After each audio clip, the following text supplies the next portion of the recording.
Assalamualaikum warahmatullahi wabarakatuh. Perkenalkan, nama saya Muhammad Beni Julia Putra.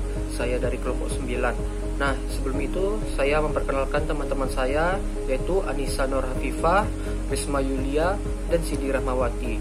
Nah, pada kesempatan kali ini kami dari kelompok 9 akan membahas pengaruh kebudayaan terhadap pembelian dan konsumsi.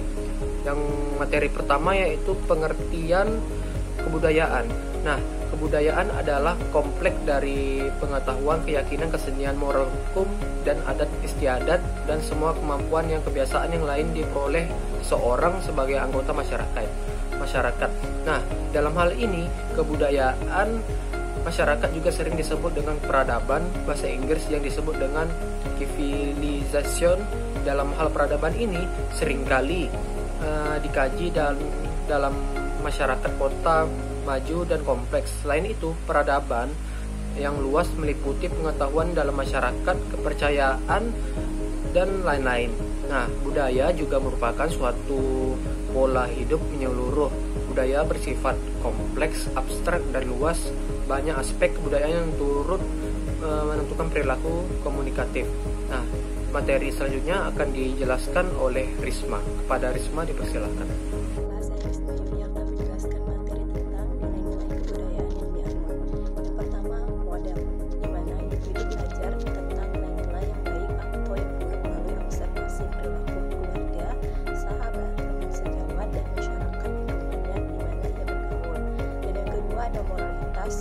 Diperoleh dari keluarga, ajaran agama, sekolah, dan institusi tempatnya bekerja, dan memberikan ruang dan waktu atau kesempatan kepada individu untuk mempertimbangkan nilai-nilai yang berbeda. Dan yang ketiga adalah sesuka hati, yaitu proses di mana adaptasi nilai-nilai kurang terarah dan sangat tergantung kepada nilai-nilai yang ada di dalam diri seorang, dan memilih serta mengembangkan sistem-sistem nilai tersebut menurut kemauan mereka sendiri. Hal ini lebih sering disebabkan karena kurangnya pendekatan atau tidak adanya bimbingan atau pembinaan, sehingga dapat menimbulkan kebingungan dan konflik internal bagi individu tersebut. Yang keempat, penghargaan dan sanksi, yaitu perlakuan yang biasa diterima seperti mendapatkan penghargaan bila menunjukkan perilaku yang baik, dan sebaliknya akan mendapat sanksi atau hukuman bila menunjukkan perilaku yang tidak baik. Dan yang kelima yaitu tanggung jawab untuk memilih, yaitu adanya dorongan internal untuk menggali nilai-nilai tertentu dan mempertimbangkan konsekuensinya untuk diadaptasi. Di samping itu, adanya dukungan dan bimbingan dari seseorang akan menyempurnakan perkembangan sistem nilai-nilai sendiri. Dan yang materi selanjutnya yaitu pengaruh kebudayaan terhadap perilaku konsumen. Yang pertama ada pengaruh budaya yang tidak dapat disadari. Yang kedua adalah pengaruh budaya yang dapat memuaskan kebutuhan. Yang ketiga, pengaruh budaya dapat dipelajari. Yang keempat, pengaruh budaya yang berupa tradisi. Yang kelima, pengaruh kelas sosial dan status terhadap perilaku konsumen. Dan yang keenam, pengaruh kelas sosial dan status terhadap pembelian dan konsumen.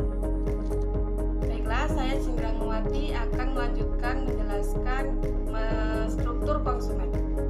Konsumen adalah raja, oleh karena itu, produsen yang memiliki prinsip holistik marketing sudah seharusnya memperhatikan semua yang menjadi hak-hak konsumen.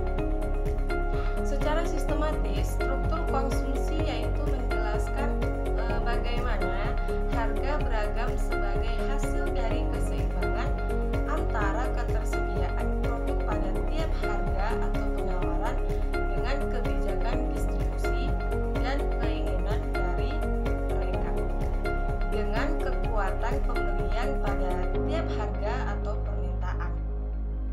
Grafik ini memperlihatkan sebuah titik keseimbangan atau equilibrium dalam kurva penawaran. Kebudayaan yang semakin berkembang mengakibatkan pembelian dan konsumsi yang berubah. Titik kebudayaan secara tidak langsung telah mempengaruhi dalam segala aspek kehidupan manusia. Para pemasar dapat melihat perkembangan kebudayaan dengan cara melalui penjualan produk yang dijual pada konsumen serta pengaruhnya terhadap pembelian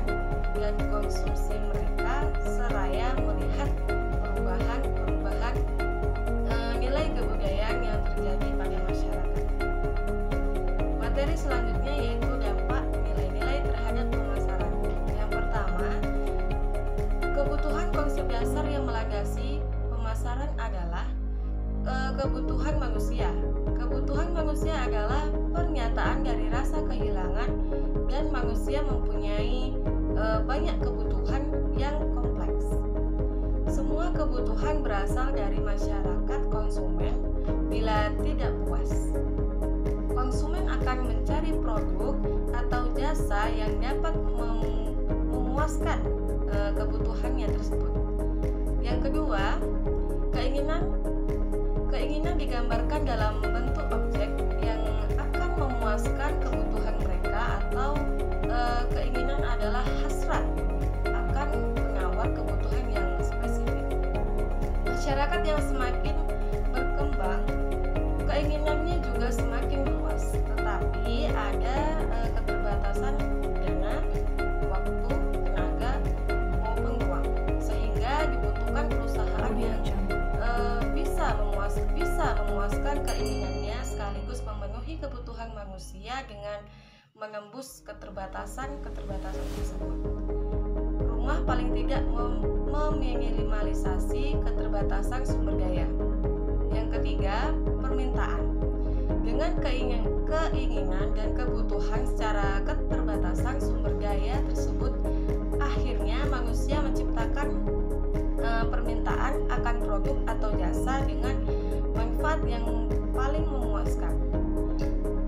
Sehingga muncullah istilah permintaan, yaitu keinginan manusia akan produk spesifik yang didukung oleh kemampuan dan ketersediaan untuk membelinya. Baiklah, materi selanjutnya akan dilanjutkan oleh Anissa Nurhafifah.